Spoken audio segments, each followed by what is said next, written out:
will pick me up. Well, the topic of this talk is the courage to do the right thing. Didn't particularly like that because we always give you the courage to do the right thing, and only you know the right thing to do, right? Short talk.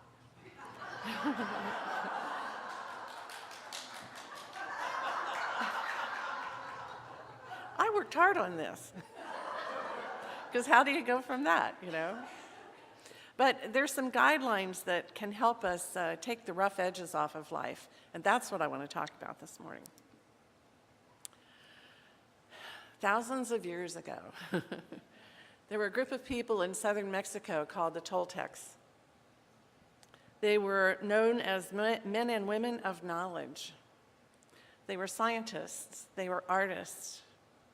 They had great spiritual knowledge and ancient practices. But as the Europeans came into the country, they kind of buried those and they kept them within their families. And they shielded that knowledge for a long time. But for many years now, a wonderful man named Don Miguel Ruiz and his son, Don Jose Ruiz, have been sharing these teachings with the world. And it's been just dramatic with their books, their workshops, their retreats. And I found the first time I found these teachings was in Don Miguel's book, The Four Agreements. How many have read The Four Agreements? All right, another reason to shorten up this talk. No. The reason he wrote that book is he said we can break through limiting beliefs that we have about ourselves to be more authentic in life. And for those of you that don't know the Four Agreements, here they are. Be impeccable with your word. Don't take anything personally. Don't make assumptions, and always do your best. Personally, I believe if I can do those four things, I'm going to retain my sanity in this world today. I don't know about you, but it requires courage. So as I was writing this, I'm going, well, how good was I with the Four Agreements this week? It's complicated, let me say that. Because Don Miguel says we all have symbols that show you who we are. We all have symbols. Our hairstyle, it's a little humid today, but the clothes we wear, the cars we drive, the food we eat, all these are symbols of how we want you to think about us, because this is how we think about ourselves. And I was thinking coming in here that if we all went out in the parking lot and went to each car and we could say, what does this symbolize about the person who drives that car? Wouldn't we have fun? Wouldn't we have fun?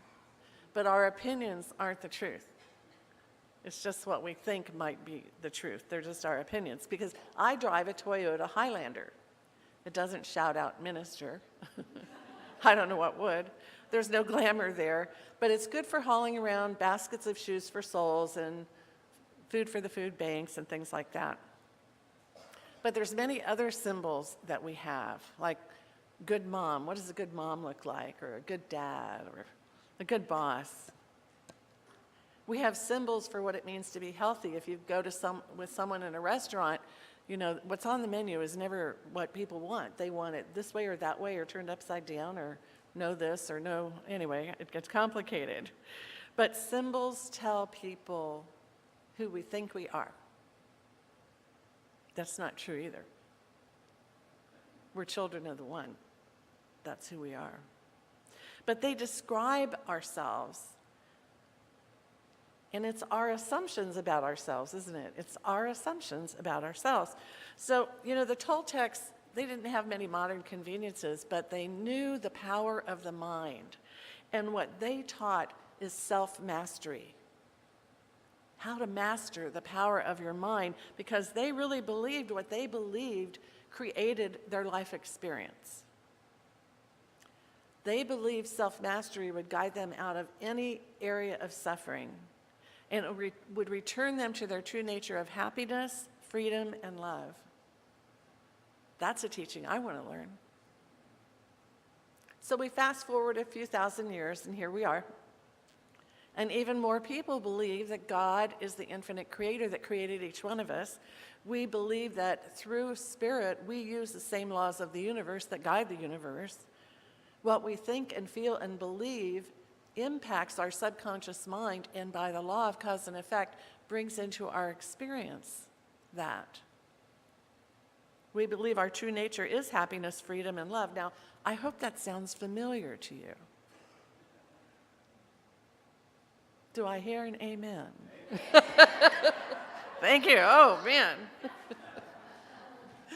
Now, the last time I gave a talk, I referenced Ernest Holmes' book, This Thing Called You. And we do have 4 new copies in the bookstore. He writes on page 23 that our future is what we individually make of it. We are the arbiters of our faith, the captain of our soul. We have self-determination. I wonder if he really heard that from the Toltecs first. I don't know. But he scanned and he read through all the major texts, spiritual texts, and synthesized all this. On page 52, he says, nothing rewards or punishes us except the law of cause and effect. And what we call right thinking is knowing good is the only power that is. Good. Page 57, there's a perfect pattern at the center of everything. Page 87, the law can only operate on my images of thought and belief, since the law is the doer, not a knower.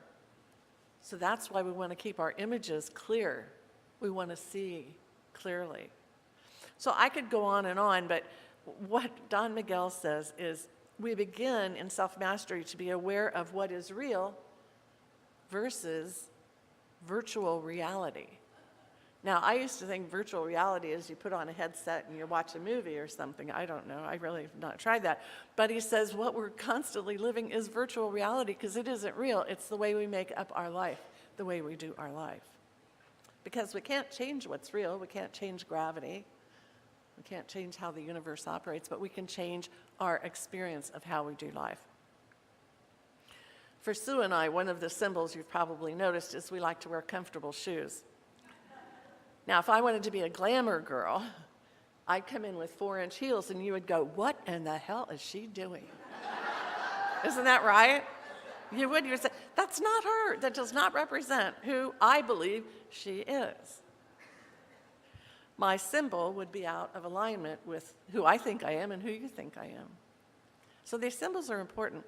So let's look at this first agreement. Be impeccable with your word. When I talk to you and you talk to me, we couch our words in the way we want you to think about us or me about you. We do that, don't we? With maybe family members, we can be a little more raw. But with people here in church, you're a little more formal maybe. It depends on what you symbolize with your words. But the words are based on our assumptions of what you expect to hear. Man, does it get complicated. It's based on my assumptions of what you want to hear. So the other aspect of being impeccable with our word means never using the power of our word against ourselves. Against ourselves. Now you would automatically respond, well, I don't do that. Here's what Miguel says, Don Miguel. Our words are energy packets. They have power. Never use words to spread emotional poison by denigrating someone else's belief, by gossip.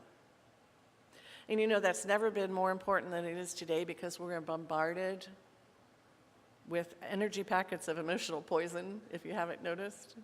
They're floating around us everywhere. And without thinking, we can grab onto those and repeat those negative statements. And what did Jesus say? It's done unto you as you believe. And if you're spreading emotional poison, guess what's coming back, babe? Guess what's coming back? That's poisoning ourselves. It's really important to think about that. You know, I was watching the children leave the stage just a little bit ago, and they watch and pay attention to how adults deal with virtual reality in the world today. They just watch. They absorb it. Are we teaching them negativity? Are we teaching them judgment? Do we teach them opinions that we know really aren't the truth about them? Opinions are just somebody's point of view. So how do the children learn to discern that? Something to think about. For me, the truth is there's one infinite intelligence that created this universe out of itself. We as individual souls have a choice on this experience, this plane of existence, to either live within the laws of the universe, to live with those characteristics of God, peace, power, beauty, and joy, or not. Because we know the law of cause and effect. We plant seeds of our beliefs. We water them with what we say, what we do, how we live. And Spirit just says yes. And so we manifest these things. And I invite you to look around in your life this week. Look around. Your experiences are what have been created, and it could go back decades. Something as simple as being a child, and the good mother isn't the good mother, but you say, that's my idea of a good mother. This is my belief about love, or my belief about making other people wrong. So if we want to improve our experiences today, we have to plant new seeds. We have to water those seeds with our thoughts and beliefs. We have to grow a new garden in life. You know, millions of people in the world today live fearful lives. They are in fear from morning to night. Fear of losing their life. Fear of countries, people, news, just fearful. One commentator I listened to recently said that the ISIS fighters do not have the capacity to absorb love. And I thought about that, and I thought, I can't even imagine what it would be like not to be able to absorb love, not to be able to feel the love if someone hugs me, or to feel the words of love. How could that be that someone could not absorb love? And it feels like it would be a wasteland where you wouldn't be able to figure out right from wrong. So if you're feeling any sadness or pain, it's time to expand your awareness to the truth. If you're spending any of this precious time on earth using emotionally poisonous words, I encourage you to see a practitioner. Chris, Diana, any of us. Because that isn't the truth about you. And it's not the truth about anything else. It's just an opinion, just an assumption. Often when parents come to me because their adult children are being dysfunctional, no, don't want to raise hands. I share that the truth about that child is they are a child of the One. They're on this plane of existence to move beyond where they were, to move towards the truth. And if you still continue to think of them as dysfunctional, that's emotional poison. Instead, know the truth about them. Tell them the truth about them. I know within you is the infinite power of the universe. You are in constant contact with the One, whether you choose to see it or not. When you tap into that source, your life will change for the better, guaranteed. And just know that for them. No judgment. Just know that for them. You know what that does? It gives them space. Here's my symbol of my life based on what my parents think I'm doing dysfunctionally. Wait a minute, my parents don't think I'm dysfunctional? Wait a minute, they think I'm a child of the One? We've given them more space to do life differently, to open up to all the goodness. That's the greatest gift a parent can give a child. Well, enough about that part. Let's go to the second agreement, because I could talk about that all day. Don't take things personally. So imagine you're standing in front of a mirror. You don't have to be naked. You're just standing in front of a mirror. The mirror reflects virtual reality. The mirror does not reflect who you truly are. It's just virtual reality. So you can call it good, bad, indifferent. It's just a reflection. But remembering that the image people have of us is the symbol we are showing them. And so if they criticize that, how can we take it personally? It's just a symbol. We can change it. We can't really argue with someone's opinion about us because we're making up the symbols. You know, recently, Reverend David, previous minister for you who are new, moved to take the senior minister position in the Center for Spiritual Living in Olympia, Washington.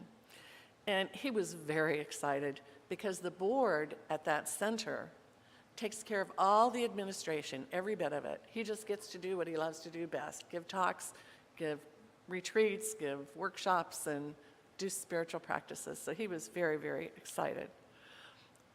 But since the day he announced he was leaving, Sue and I were hearing rumors like, we ran off another male minister. We don't like male ministers. We asked him to leave. We set him up to fail. And on and on. And I'll tell you, we don't take things personally. We've learned that because that's just somebody's opinion. If anything in our consciousness said that those rumors were true, I wouldn't have the guts to stand up here today. We'd be cowering in some corner somewhere. But just like the other day, Sue said, well, guess what I heard? And I went, oh, okay, somebody's opinion. And that's the truth for us. And that's why we feel strong in giving our talks and walking the walk and giving our classes and giving you all the love that we can.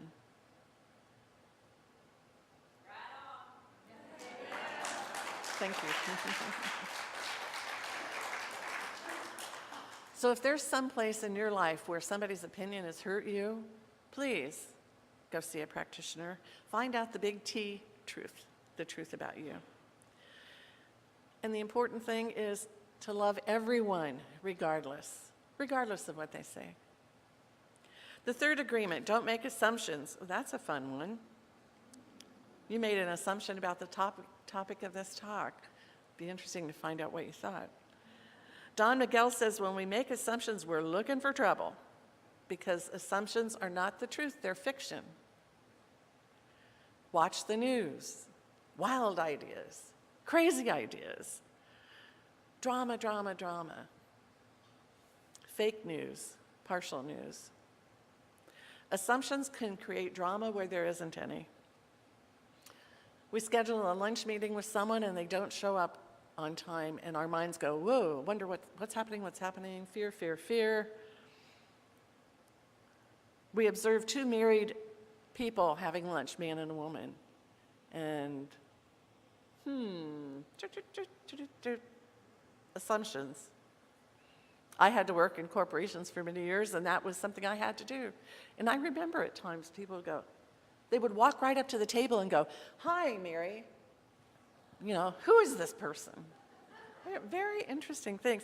After 9 o'clock service, someone came up to me and said, well, today, if two guys go out and have lunch, two women, it's funny how this is. But the truth is everything's unfolding perfectly. We're on this beautiful evolutionary journey, and we can decide to be in heaven or hell. It's our choice. You know, driving around Reading is often an experience of judgment and assumption. And we are teaching you, please, don't assume the worst. Have compassion. Know each of those people, no matter how they're dressed, no matter how full their shopping cart is, are souls on a journey. And their journey will take them back to the one eventually. And if you know that for them, it helps them. Why? Because our thoughts are energy. They're little packets of energy. They go out. The speed of light, 186,000 miles per second. That's why we can do treatment for someone in England and it works. Our thoughts are energy. So when we see people and our mind starts to go, oh, one of them, recognize that energy is not helping them at all. It's not helping them, but it's not helping us either. What comes around goes around. So have courage to see the good and believe in the good. I'll tell you, when I give shoes to homeless people, they are so grateful. They are so grateful. And to me, that little gift helps them see good in other people. They see enough of the bad. It helps them see good. So the fourth agreement is always do your best, no more, no less. Now, our best is not always 100%, especially if we have a cold or Carol recently had pneumonia. You cannot always do your best, but you can do the best with what energy you have. What is the best I can do right now? And also, what is the best I can do without sacrificing myself for someone else, going overboard in the assumption that somebody expects more of me than I can give? Well, the past several years, many of our members here have moved to, they've downsized. They've moved to smaller apartments, they've moved to assisted living. Some people have made their transition, and many people in our community joined together to help them pack up belongings they would not need, to find new homes for furniture, and thousands of books. I can't tell you how many books we've all handled this year. It's amazing. These services have been a huge benefit to the families, especially those out of state who are just at a loss as how to make this happen. But you know, not every one of us could participate every day or all day. Not all of us could be there 24/7. We only could do the best we could do, and that was good enough. Because in the end, it all got done. In the end, we all celebrated each other. We celebrated what was done with love. And that is what it means to do your best. But Don Miguel published a new book with his son, and he said, there's a fifth agreement. Be skeptical, but learn to listen. I thought, well, that's an interesting one. It's probably the most important agreement we can make today in 2017 with the amount of information coming at us. Be skeptical, but learn to listen. Learning to listen is important because we often pick the symbols up right away and don't think to look behind the symbol. Being skeptical gives us time to really look deeply and see if we can find the true message. It also means to stop judging others and become a master of your life. To let go of that warrior energy that wants to be against something and embrace the truth. It's better to love everyone. So this is the benefit of using practitioners like Chris and Diana and many of us here. We've been trained to hear your personal story without judgment. We see what's going on in your virtual world, and we discern what is true because we know the truth about you. I had one drug addict argue with me. I said, I really know the truth about you. And he goes, no, you don't. So, I really do. No, you don't. I really do. No, it's impossible. I said, no, it's not impossible. I know the real you, the creation of the one. So we respect your story, but then we add universal principles, and we invite you to take these into consideration. It's up to you whether you accept them. You don't have to believe them, but if you use them and experience the results, now you've got it. It's not because I said so. It's because you experienced it, and it is so. So right now, if you would, everybody raise their hand and wiggle your fingers. Good, good, good. Most of you are. What happened? I asked you a question, and your intent was to respond. Your intent was the force within you to move your fingers. Now, you could have resisted because you're the force. You can resist. But the energy that manifested in you just now to respond so kindly to wiggle your fingers, you've got the power of the universe at your fingertips. You really do. It's that simple. 2,000 years ago, Jesus said, and you will know the truth, and the truth will set you free. And what is freedom? Freedom to be in charge of your life. Freedom to wiggle your fingers whenever you want. Freedom to be in a life without emotional drama. Freedom to live without blame, without guilt, without shame. Freedom to let go of the past and let go of your story. At the end of his book, Don Miguel invites us to participate in a new dream for humanity that all of us can live in truth, love, and harmony. We start by changing our virtual world. It's important that we reach a place where we don't take things personally, where we don't make assumptions, and we always do our best. Because if we're skeptical while listening, we will hear and see the truth about us, And this energy spreads like grace around the world. My spiritual guide is Yoda. I used to have him on my desk when I had those really tough corporate jobs. There is no try, either do or do not. I think Ernest Holmes couldn't have said it any better. You know, the truth is someday our bodies aren't going to be here. But what we will take with us is these beliefs. We will take with us these principles. We will take with us this understanding. And that's why it's so exciting. So let today be a day of celebration. Let your world come back to life. If there's any sadness or uncomfortableness or fear, let life come back to life. Because who you really are is a soul on a journey, and you do have the courage to make that happen. So let me end this with a reading page from page 140 in this thing called You. Hear this from Ernest Holmes. My search is over. I'm consciously aware of the presence of spirit. I've discovered the great reality. I'm awake to the realization of the presence that there is but one life. Today I see it reflected in every form, moving through every act. Knowing that the divine presence is in everyone I meet, I salute the good in everyone. I recognize the God life responds to me in every person I meet, in every circumstance. So I feel the warmth of the divine presence press against me. Feel that hug. Feel that hug from God. Thank you, Spirit, for the wisdom of the ages that opens my mind to the greatest gift of all, knowing each of us is an individual expression of the one. And I add to this, one of the greatest gifts of all is sharing this life with all of you. And so it is. Thank you.